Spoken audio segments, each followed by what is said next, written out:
Today, we're making Nashville Hot Fried Chicken. This is one of the quickest and easiest fried chicken recipes you will find.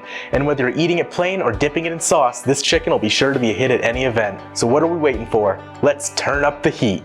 Now to make this chicken, you'll need a few simple ingredients. First off, of course, you're gonna need chicken. Make sure it's boneless and skinless. It'll be a lot easier to work with. You'll need a couple eggs.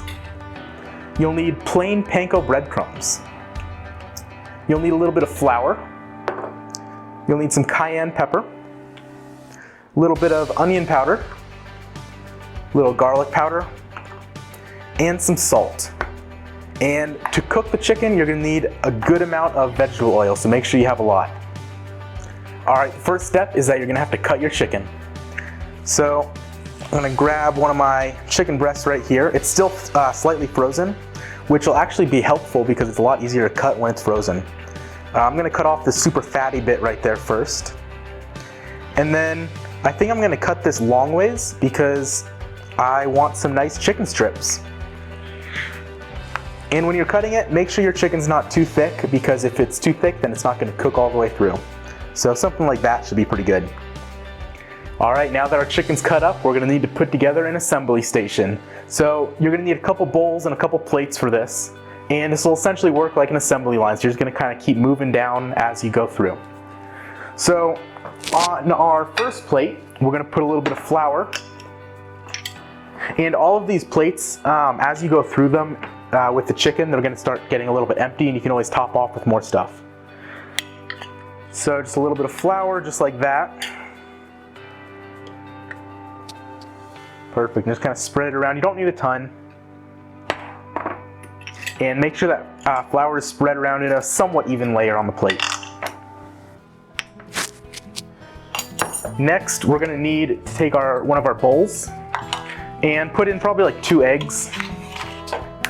Again, as you go through this with the chicken, these are gonna get empty, so just fill them up as needed with more of your ingredients. So 1 egg, and yeah, I think I'll do 2 eggs to start out. Just like that. Make sure to break up those yolks.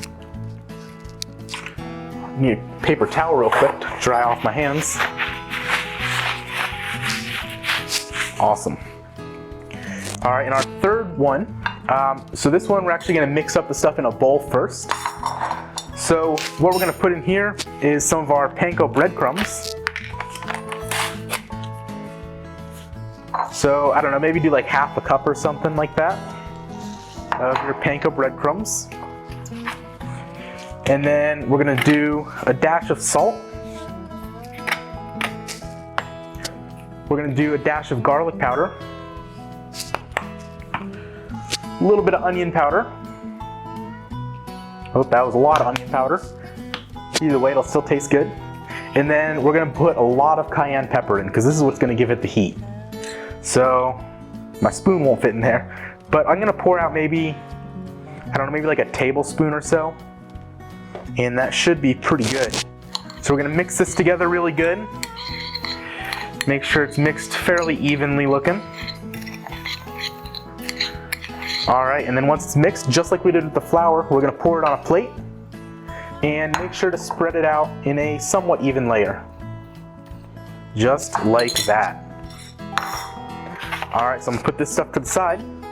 And now what we're gonna do is we're gonna take our chicken and we're gonna dip it in each of these things, kind of like an assembly line. So we're gonna first do flour, then we're gonna do egg, then we're gonna do the breadcrumb mixture, and then we're gonna put it on a plate to cook up. So all you do is take your chicken, dip one side, flip it over, dip the other side in the flour there. After the flour, move to the egg. Make sure to coat the whole thing really good. And then after the egg, go to the breadcrumbs and flip it over after you're done. And make sure just kind of every little surface is coated with these breadcrumbs. Should look something like that. Delicious. And then just do that for all of your chicken. And I will be right back as soon as I'm done. All right, my chicken's cut up and I got it on a big pile in a plate here. So let's head over to the stove. Now that we're at the stove, we want to get a pan that has some fairly deep sides to it.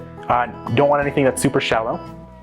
And then take our vegetable oil, and we want to pour in about a ½ inch of oil into the bottom of this pan.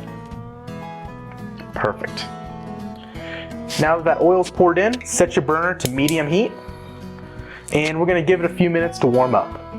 Our oil should be nice and warm, but one way to test that is you can take one of your breadcrumbs and just throw a piece in, and if it immediately starts to sizzle, that's how you know your oil's good.